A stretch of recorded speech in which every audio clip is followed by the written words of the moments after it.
വിശദീകരിക്കേണ്ട കാര്യമില്ല. അടിച്ചാൽ തിരിച്ചടിച്ചില്ല, പ്രസ്ഥാനം നിൽക്കത്തില്ല. നമ്മളെ അടിച്ചാൽ തിരിച്ചടിക്കുക, പ്രതിഷേധിക്കുക, പ്രതിഷേധിക്കുന്നതിൽ തിരിച്ചടിക്കുക. പ്രതിഷേധിക്കുന്ന എന്തിനാണ്? ആളുകളെ നമ്മുടെ കൂടെ നിർത്താനാണ്. തിരിച്ചടിക്കുക, ആ ചെയ്തത് നന്നായി എന്ന ആളുകളെ കൊണ്ട് പറയിപ്പിക്കണം. അടിച്ചാൽ തിരിച്ചടിച്ചില്ലേ ഉണ്ടല്ലോ, തല്ലുകൊള്ളാൻ തന്നെ ആരും അടിച്ചാൽ തിരിച്ചടിക്കുക തന്നെ ചെയ്യണം. തമാശല്ല. ഇവിടെ ഇരിക്കുന്ന നിങ്ങളുടെ നായകന്മാരെല്ലാം നേരിട്ടടിച്ചിട്ടുണ്ട്. ഞാനൊക്കെ അടിച്ചിട്ടുണ്ട്. മരിച്ചുപോയ നമ്മുടെ സഹാക്കൾ മരിച്ചുകൊണ്ട്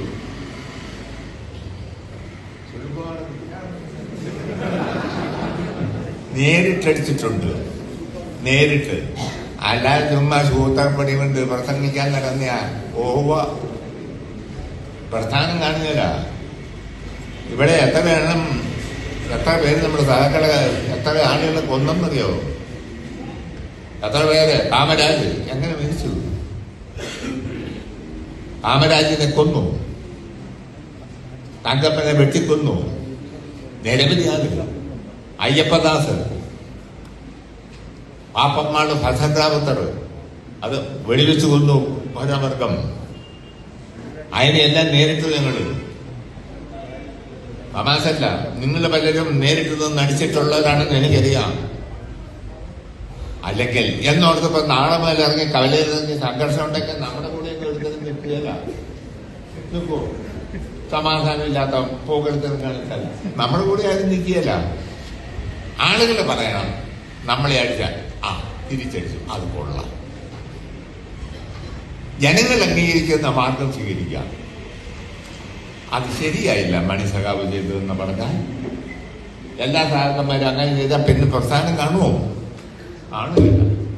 അടിച്ചാലും ജനങ്ങൾ കേൾക്കുമ്പം അത് വേണ്ടതായിരുന്നു പറഞ്ഞാൽ ശരിയാണ്. അത് ശരിയായില്ലെന്ന് പറഞ്ഞാൽ